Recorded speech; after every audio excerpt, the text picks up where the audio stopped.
વહેલી સવારે દૈનિક ક્રિયા બાદ પૂજા અર્ચના કરી રહેલા આ છે બનાસકાંઠા લોકસભા બેઠકના કોંગ્રેસના ઉમેદવાર પરથી ભટોળ।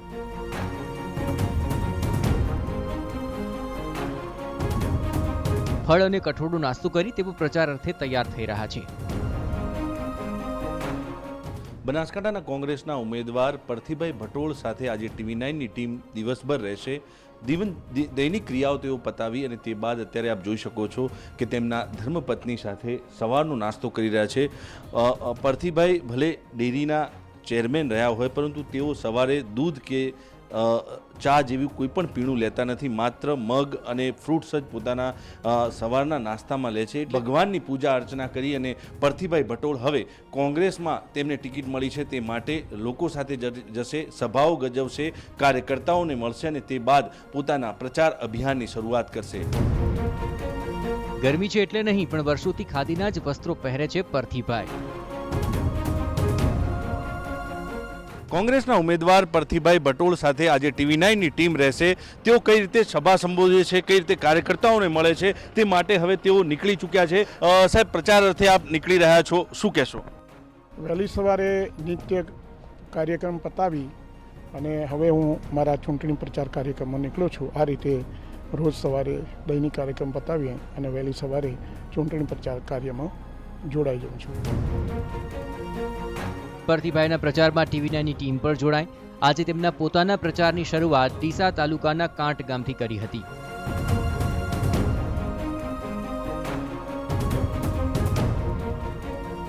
બનાસકાંઠા કોંગ્રેસના ઉમેદવાર પરથીભાઈ ભટોળ આપ જોઈ શકો છો ઢોલ નગારા સાથે અને પોતાના સમર્થકો સાથે પ્રચાર અભિયાનમાં પહોંચી ચૂક્યા છે। સભા સ્થળે તે એક એક માણસને મળી રહ્યા છે અને વોટ માટે અપીલ કરી રહ્યા છે। ખાસ કરીને ગામે ગામ તેમનું ઢોલ નગારા સાથે સ્વાગત થઈ રહ્યું છે। સ્થાનિક કાર્યકર્તાઓ મળી રહ્યા છે, કોંગ્રેસના કાર્યકર્તાઓ પણ તેમને મળી રહ્યા છે। એટલે કે કહી શકાય કે સવારથી તેઓ ઘરથી નીકળી અને આ જ પ્રકારે દિવસ દરમિયાન તેઓ સભા ગજવે છે। સભામાં તેઓ કાર્યકર્તાઓને મળે છે અને કાર્યકર્તાઓ સાથે કોંગ્રેસને અને તેમને વોટ આપીને જ્વલંત વિજય થાય તે માટેની તેઓ અપીલ કરતા રહે છે। સવારથી જ આ પ્રકારે ગામડે ગામડે જઈને તેઓ પોતાના અને કોંગ્રેસ માટે મત માંગી રહ્યા છે। જોવાનું એ રહેશે કે ગામે ગામ પોતાની સભાઓ અને રેલીઓ દ્વારા મત માંગતા પરથીભાઈ ભટોળને ચૂંટણીમાં કેવી સફળતા મળે છે।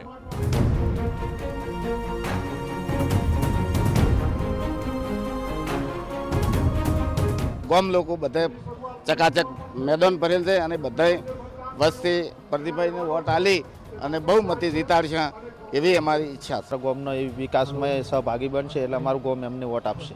બધું સારું કીધું છે એને હો, અને વોટ આલશે કોંગ્રેસને। પરથી ભટોળ ગામે ગામ જઈને સભા સંબોધે છે, પરંતુ સાથોસાથ તેઓ ગ્રામીણ વિસ્તારમાં ખાટલા બેઠક પણ યોજી રહ્યા છે।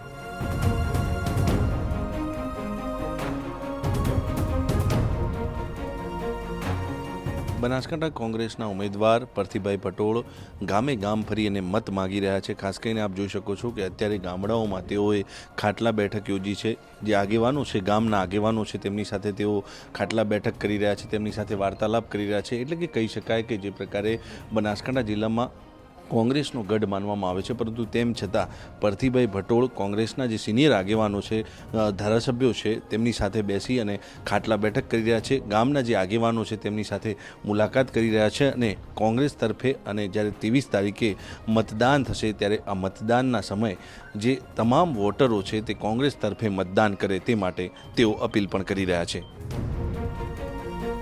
સભા સંબોધન બાદ રસ્તામાં તેમની સાથે ચૂંટણી મામલે કરી ખાસ વાતચીત।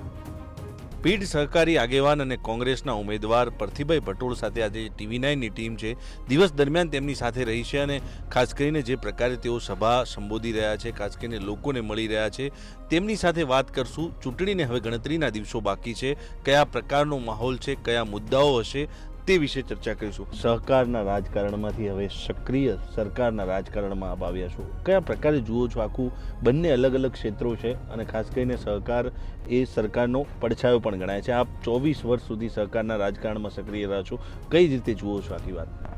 હું જ્યારે સહકારમાં હતો અને એમાં પણ ખાસ કરીને કોંગ્રેસની જ્યારે સરકાર હતી ત્યારે સહકારની અંદર આટલી બધી દખલગીરી રાજકીય નહોતી। ત્યારબાદ ભાજપની સરકાર આવ્યા પછી સહકારની અંદર સરકારીકરણ થઈ ગયું છે અને જે કોઈ ચેરમેનો આવે છે એ હવે લોકોના માટે કામ કરતા નથી, લોકોના ભલા માટે વિચારતા નથી, પણ પોતાને રાજકીય લાભ કેવી રીતે થાય એ રીતે આખી સહકારી પ્રવૃત્તિનો દુરુપયોગ થઈ રહ્યો છે.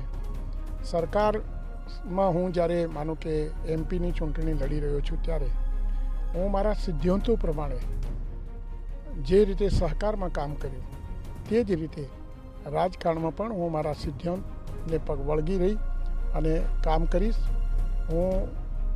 મેં ગરીબી જોઈ છે, હું ખેડૂતનો દીકરો છું, એટલે ગામડાના શું પ્રશ્નો છે એની પણ મને બધી ખબર છે. એટલે જે ગામડાના પ્રશ્નો છે એ ગામડાના પ્રશ્નો ઉકેલવા માટે એક સંસદ સભ્ય તરીકે મારે જે કંઈ કામ કરવાનું હશે અથવા એના ઉકેલ માટે જે કોઈ સાથે પરામર્શ કરી અને એનો નિકાલ કરવાના જે પ્રયત્નો કરવા પડશે એ તમામ પ્રયત્નો હું કરીશ. બનાસકાંઠાની વાત કરવામાં આવે, પશુપાલકો એ સૌથી મોટો મતદાર છે, તો કયા પ્રકારે જુઓ છો આમને?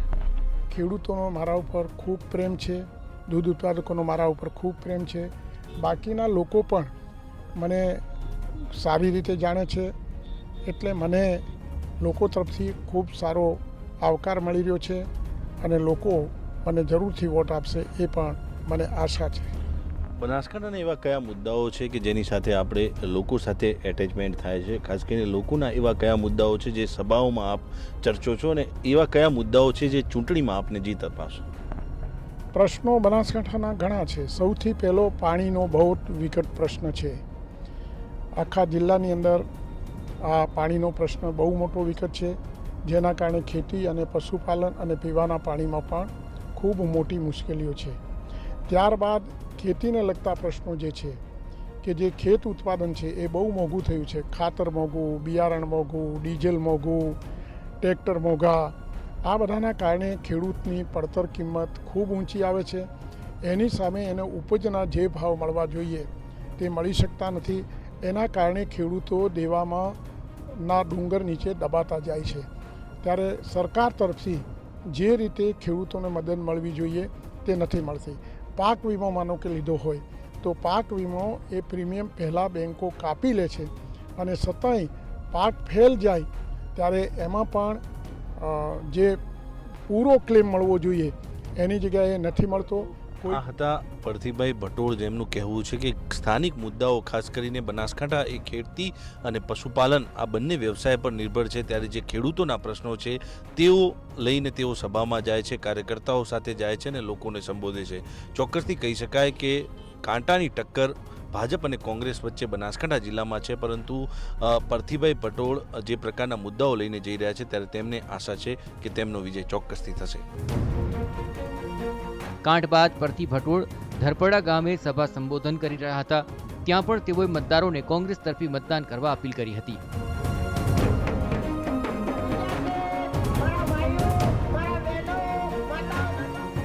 2% वोट बीजेपी में जाए तो जाए, आखिर टोटल कांग्रेस साथ રહેવાના છે અને 100% જીતવાના છે. અહીંથી તો લગભગ કોંગ્રેસની અંદર ધરપડા ગામની અંદર લગભગ 85 થી 80% જેવું વોટિંગ કોંગ્રેસમાં નીકળે છે દર વખતે. દિવસ દરમિયાન સભા અને લોકોને મળવાનો સિલસિલો યથાવત રહ્યો.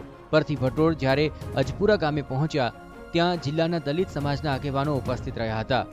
તેઓને આવકારા મોટી સંખ્યામાં પણ લોકો ઉપસ્થિત રહ્યા, જ્યાં પણ તેઓએ પોતાના માટે મતની માંગ કરી.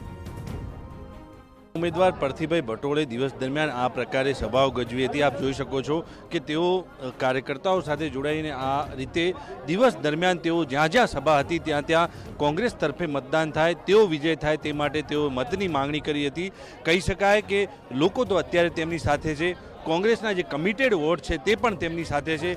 ગામે ગામ તેઓ વોટ માટે ફરી રહ્યા છે, ત્યારે જોવાનું એ રહેશે કે આખરે તેમને કરેલી આ અપીલ મતદાન સુધી પહોંચે છે કે કેમ.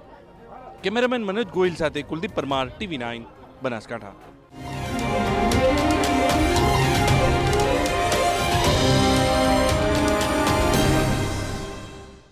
TV9 ગુજરાતીની YouTube ચેનલને સબસ્ક્રાઇબ કરો અને બેલ બટન જરૂરથી દબાવો, જેથી દરેક વિડીયોના નોટિફિકેશન તમને મળતા રહે.